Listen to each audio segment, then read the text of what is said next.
Morning guys. Last class में हम PCl5 methods of preparation discuss कर रहे थे और उसमें एक मेथड हम और यहाँ पर पढ़ेंगे जिसको मैं क्वेश्चन फॉर्म में लिखा रहा हूँ। दैन राइट क्वेश्चन, PCl5 का निर्माण PCl3 की सहायता से कीजिए। Formation of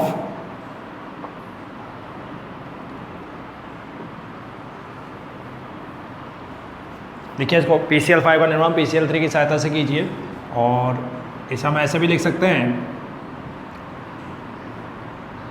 right formation method of PCl5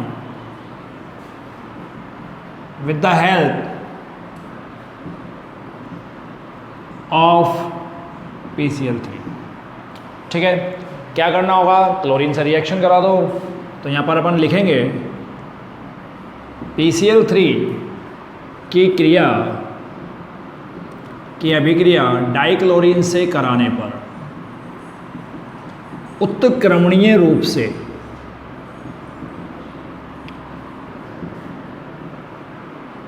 PCl5 का निर्माण होता है। ठीक है, when PCl3 reacts with Cl2 in reversible manner and formed PCl5। चलिए,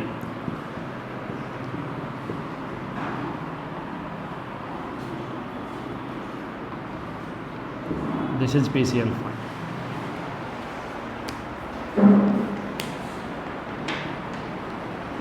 ओके,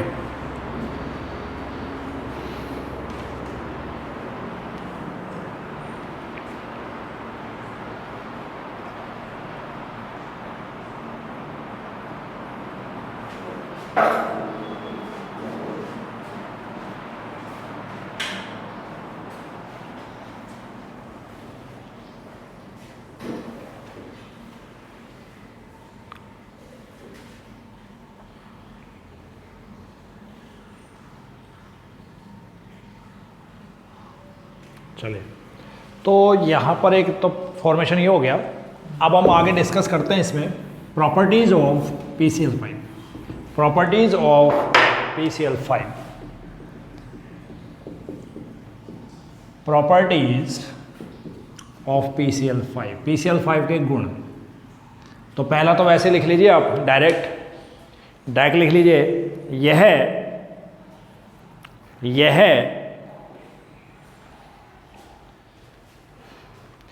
हल्का पीला श्वेत पाउडर होता है। Light yellow white powder. ठीक है, कई बार ऐसा होता है ना, वाइट कलर के अंदर हल्का सा पीलापन आ जाता है, दैट इज। सेकेंड पॉइंट अगर अपन पढ़ें तो इसके रिएक्शन कराएंगे with metals. Reaction with metals, धातुओं के साथ क्रिया। देखिए मेटल्स के साथ रिएक्शन कैसे करता है और क्या बनाने वाला है। जैसे जिंक के साथ अपन ने करा दी, ऐसी मेटल्स के साथ ये रिएक्शन करेगा जो जनरली रिएक्टिव कम होती है, कह सकते हैं। बाकी ओवरऑल यहाँ पर अपन बात करें, जैसे जिनके अपन ये बात करते हैं, डी कक्षक क्या हो रहे हैं, पूरे भरे हुए हैं, कैडमियम और mercury. Zinc, cadmium and mercury, इनके नाम लिख देता हूँ मैं। This is cadmium and Hg mercury. ठीक है, इनके साथ अगर PCl5 रिएक्शन करता है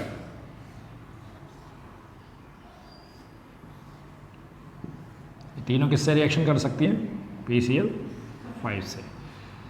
यहाँ मैंने PCl5 समझ में आ गई बात। तो PCl5 से रिएक्शन करके क्या बनाते हैं,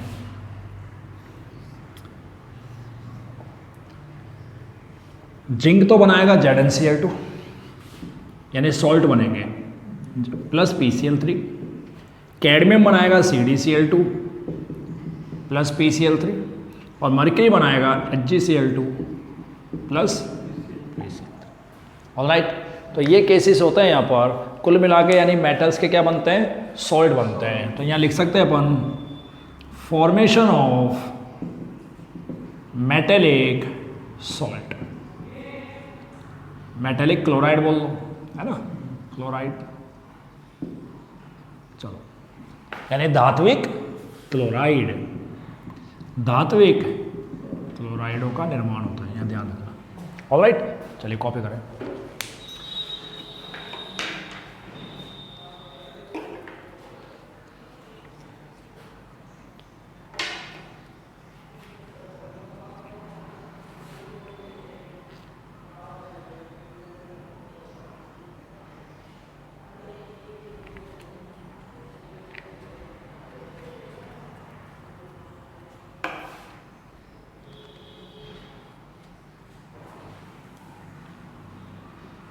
is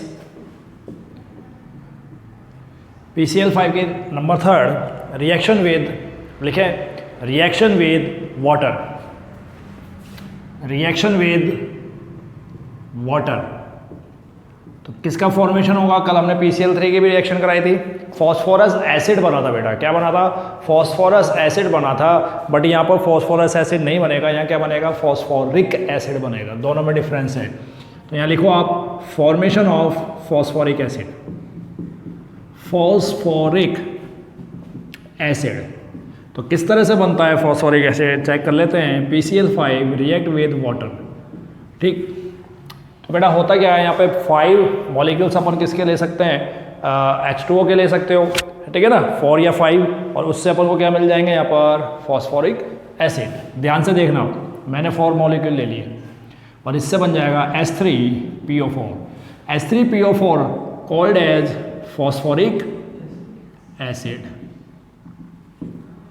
फॉस्फोरिक अम्ल plus HCl, 5HCl, right.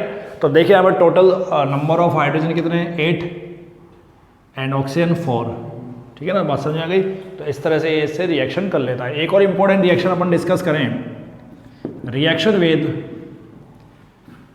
Reaction with ethyl alcohol, formula C2H5। तो कल जो हमने रिएक्शन की थी, बताइए उसमें क्या बना था इथाइल एल्कोहल से, C2H5Cl बना था, एथिल क्लोराइड बना था।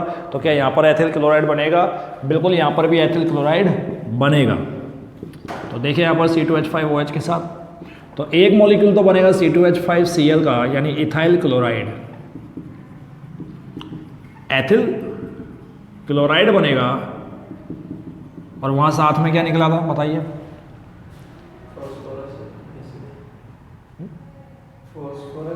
हाँ, लेकिन यह ऐसा नहीं होगा, वहाँ फॉस्फोरस अम्ल बना था, यहाँ POCl प्लस HCl बनेगा। एक कंपाउंड बनता है POCl, फॉस्फोरस ऑक्सो क्लोराइड, ठीक है ना, और साथ में क्या बनता है, HCl बनता है। तो ये आपको बात है ध्यान यहाँ पर रखनी है। चलिए, तो अपन एक काम करते हैं, इसको थोड़ा बैलेंस कर लेते हैं।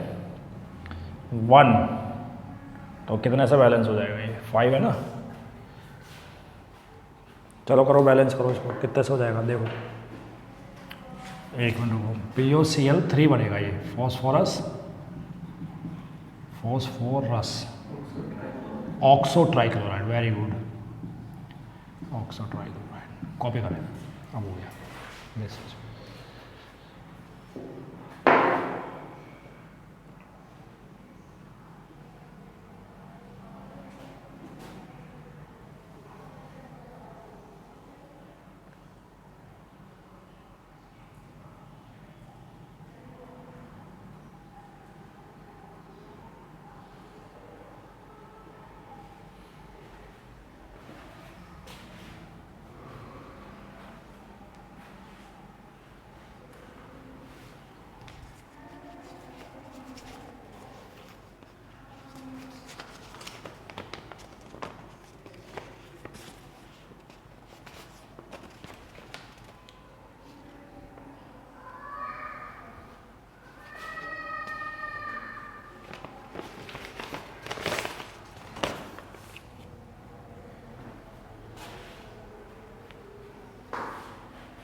ओके चलिए, अब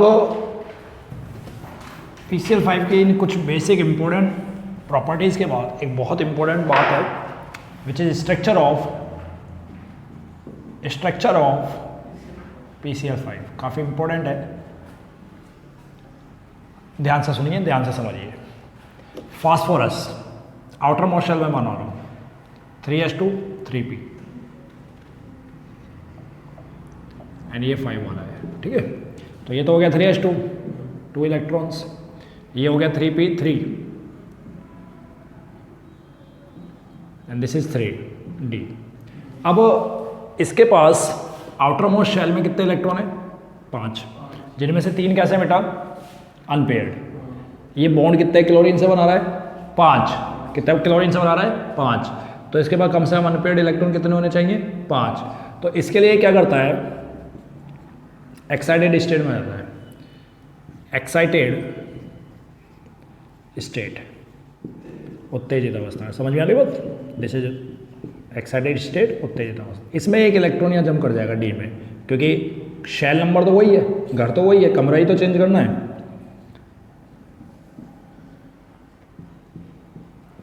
अब यहाँ हो जाएगा 3s1 3p3 regular and 3d में भी अब क्या हो जाएगा? 1 1 1 1 1 1। अब जैसा अब तक आप पढ़ते आए और अब हमें अच्छे से पता है, ये नॉर्मली भी रिएक्शन कर सकता है, बट पहले क्या करेगा? संकरण। संकरण इसलिए जरूरी करता है, करने को तो 5 अब भी मिल गए, एक एक क्लोरीन आगे जुड़ जाएंगे, परंतु हमें मालूम है H की शेप कैसी होती है? गोलाकार, P की कैसी होती है? डंबल शेप, और D कैसी होती है? द्विडंबल। तो बना तो ये लेंगे बॉन्ड, पर उनकी फिर अणु की आकृति थोड़ी अजीब हो जाएगी, क्योंकि ये कक्षा, ये पांचों मिलकर कोशिश करते हैं कि हम ऐसा कुछ बना लें कि सारे कक्षा के जो नए बने वो एक जैसे हो जाए, ठीक है ना। तो ये क्या कर लेते हैं? संकरण कर लेते हैं। ये सब हम बहुत पहले पढ़ चुके हैं, कई बार पढ़ चुके हैं, हाइब्रिडाइजेशन। तो बेटा 5 नए कक्षक बनेंगे जिनको हम बोलेंगे sp3d कक्ष ऑर्बिटल, sp5 sp3d ऑर्बिटल्स। कौन से वाले ऑर्बिटल्स? संकरित। अब पांचों के अंदर 1 2 हुंड के नियम से इसको बढ़ दो, बढ़ दिए। अब प्रत्येक के साथ क्लोरीन आएगा, कल भी जैसे समझाया था मैंने, और इसके साथ क्या कर लेगा? अतिव्यापन, ओवरलैपिंग कर लेगा ऐसे, ठीक है। ये ओवरलैपिंग जो होगी किस किस के बीच में? ये जो क्लोरीन होता है, क्लोरीन में ये जो अनपेयर्ड इलेक्ट्रॉन है, कल मैं बता चुका हूँ कि कहाँ होता है ये? 3p में। तो हम ये लिख सकते हैं sp3d 3p ओवरलैपिंग।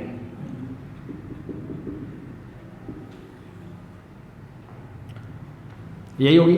तो इस तरह से अतिव्यापन हो जाएगा, फाइनली क्या बन जाएगा? ये आगे जाकर PCl5। अब PCl5 बन तो गया, sp3d संकरण हो गया। तो sp3d जब संकरण होता है, sp3d हाइब्रिडाइजेशन से जो ज्योमेट्री बनती है वो कैसी होती है? वो बेसिकली कैसी बनती है? ट्राइगोनल, ट्राइगोनल बताओ, पिरामिडल। देखिए ध्यान से, फास्फोरस सेंटर में 3 क्लोरीन तो इस तरह से अरेंज हो जाएंगे, ठीक है। 3 क्लोरीन ऐसे अरेंज हो गए और 2 क्लोरीन एक्सिस पर हो जाएंगे, बनाते हो एक्स। तो 1 2 और ये 3 इस तरह से। अब अगर मैं इनको इस जो आपके ट्राइंगल पर हैं, इनको अगर इस तरह से लगा दूं तो ये बन गया प्लेनर, ट्राइगोनल प्लेनर, ठीक है। और इसको ऊपर से तीनों से जोड़ दूं और नीचे से जोड़ दूं तो क्या बन जाएगा बता? ट्राइगोनल बाइपिरामिडल, 2 पिरामिड बन जाएंगे। तो इसकी शेप कैसी हो जाएगी? ट्राइगोन, ज्योमेट्री, ज्योमेट्री, ज्यामिति, ट्राइगोनल बाइपिरामिडल। पिरामिड तो ऊपर ऊपर होता, ये बाइपिरामिडल है, नीचे से भी तो बनेगा एक्सिस पर। त्रिकोणीय द्वि पिरामिड, समझ में आ गई बात? ये इसकी शेप नहीं होगी, क्योंकि मैंने आपको बताया शेप तब होती है जब केवल बॉन्ड पेयर हो, ठीक है ना। इसको ही सब कुछ बोल लोगे आप, लोन पेयर, और ज्योमेट्री तब होती है जब lone pair plus bond pair हो। लेकिन अब मैं इसको ज्योमेट्री भी बोल सकता हूँ, इसको शेप भी बोल सकता हूँ, क्योंकि यहाँ पे लोन पेयर है ही नहीं। बस अब एंगल्स देखें, ये जो एंगल्स होंगे ये तो क्लियर है, ट्राइंगल के हिसाब से 120 डिग्री होगा। ये जो है ना, अब देखो इसको अगर मैं ऐसे दिखाता हूँ, ध्यान से देखना, ये ऐसे आ गया और ये ऐसे, ऐसे ही है ना, ये कितना डिग्री का एंगल है, 90 हो गया ना। ये ऐसे और ये ऊपर एक्सिस पर, तो ये कितने डिग्री का हो जाएगा, दिस इज 90। और ऊपर ऊपर को देखें, ये इस एक्सिस पर, ये इस एक्सिस पर, नीचे प्लेन के ऊपर प्लेन के नीचे, तो ये वाला जो बनेगा ऐसे, ये कितने का हो जाएगा, तो 3 तरह के यहाँ पर एंगल बन जाते हैं। ठीक है, कॉपी करो।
चलिए,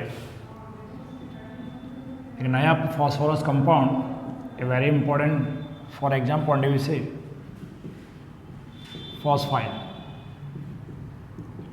फॉस्फीन।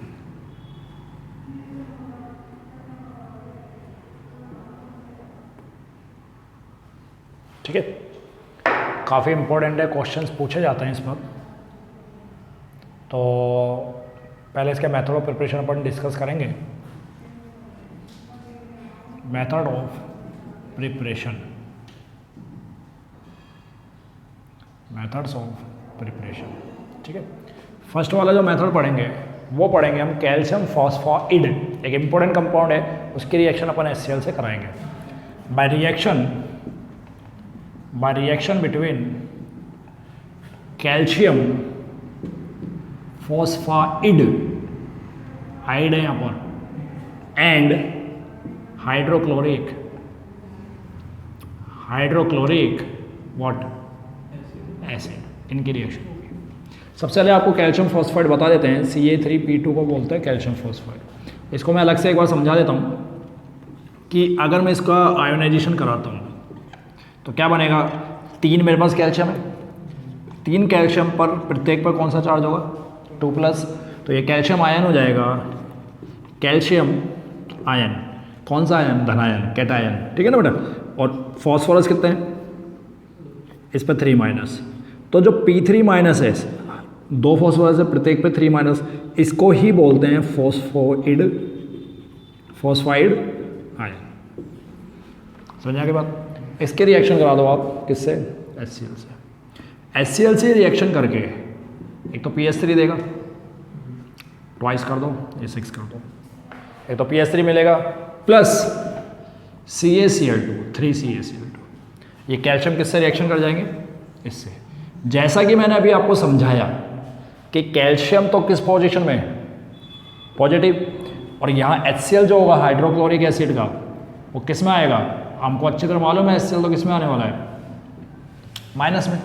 ठीक है ना, तो वो माइनस इससे, और जो बनेगा वो क्या बनेगा, कैल्शियम क्लोराइड के 3 अणु बनेंगे। और ये इंपॉर्टेंट जो बात हम बात कर रहे हैं, गैस, यही तो हमारा मेन प्रोडक्ट है, क्या बोल रहे हैं इसको। इसी प्रकार अगर हम बात करें सेकंड, तो बाय रिएक्शन बिटवीन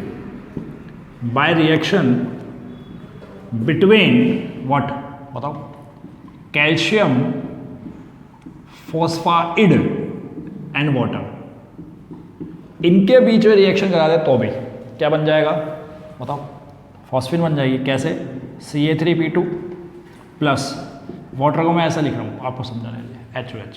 तो कितने मॉलिक्यूल ले लें? 6 मॉलिक्यूल ले लिए तो PS3 के टोटल मॉलिक्यूल कितने बनेंगे? 2।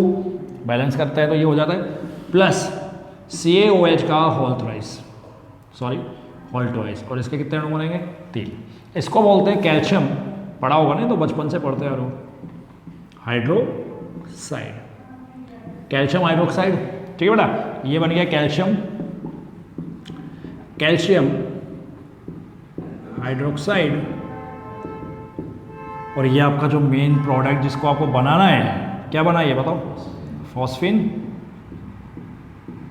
ये तो आपको पता लगेगा, कैल्शियम फॉस्फेट है। कॉपी करो इसको फटाफट।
चलिए एक फर्दर रिएक्शन को करा देता हूँ, फिर इसको आप नोट कर लेना। थर्ड, बाय फॉस्फोरस एसिड,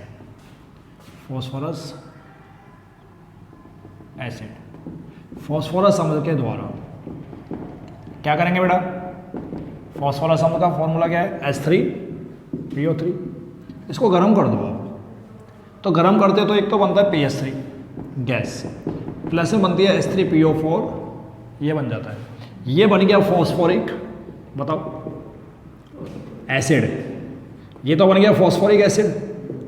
और किससे बनाया ये आपने? किसको गर्म किया है? फॉस्फोरस रस एसिड को, फॉस्फोरस एसिड को गर्म करके इसको बनाया है ना। तो इस तरह से बन जाता है।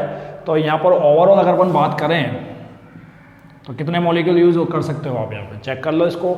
ये आपकी फॉस्फिन गैस बन जाएगी, ये आपकी फॉस्फिन बन जाएगी यहाँ पर। तो इस तरह से अपन इससे भी बना सकते हैं। यानी देखिए एक छोटे अम्ल से, फॉस्फोरस के अंदर फॉस्फोरस +3 में, और फॉस्फोरिक के अंदर फॉस्फोरस किसके अंदर है? +5 के अंदर है। तो एक छोटे एसिड से, यहाँ मैं बता देता हूँ, इसमें ये +3 में कौन, और इसमें किसमें? +5 में, और इसमें ये किसमें? -3 में। समझ में आ गई? इसको बैलेंस कर लो, 4 यहाँ लगा दो तो ये टोटल कितने हो जाएंगे?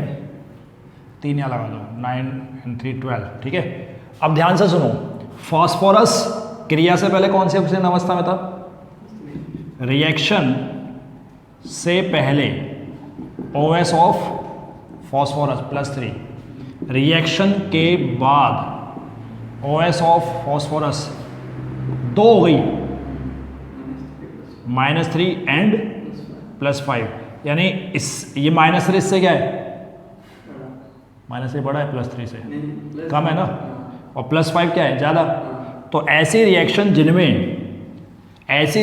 जिनमें या लिख देता हूँ मैं, ऐसी रिएक्शंस, ऐसी अभिक्रियाएं जिनमें किसी तत्व की OS क्रिया के पश्चात कम व अधिक एक साथ हो जाएं। एक साथ ही तो हो रही है, इसमें -3 इसमें हो जाएं। असमानुपातन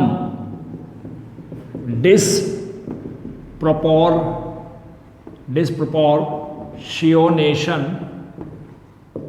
ठीक है, रिएक्शन कहलाती हैं। तो such reactions in which OS of any element decreased और इंक्रीज्ड आफ्टर रिएक्शन, तो वो क्या कहलाती हैं? डिस्प्रोपोर्शनेशन, ठीक है ना, डिस्प्रोपोर्शनेशन रिएक्शन या असमानुपातन अभिक्रिया। ये बहुत इंपॉर्टेंट टर्म है और ये रिएक्शन इसलिए बहुत ज़्यादा इंपॉर्टेंट बन जाती है, ठीक है। अब इसमें एक मेथड और है, काफ़ी इंपॉर्टेंट मेथड है, लेबोरेटरी मेथड, और इसके अलावा इसकी स्ट्रक्चर भी पूछी जाती है। लेबोरेटरी मेथड पे क्वेश्चंस आते हैं, ठीक। एक क्वेश्चन मैंने आपको यहाँ क्रिएट कर दिया, वेरी इंपॉर्टेंट, ठीक है ना, और इसके फिजिकल और केमिकल प्रॉपर्टीज अपन फर्दर क्लास में डिस्कस करेंगे। ओके।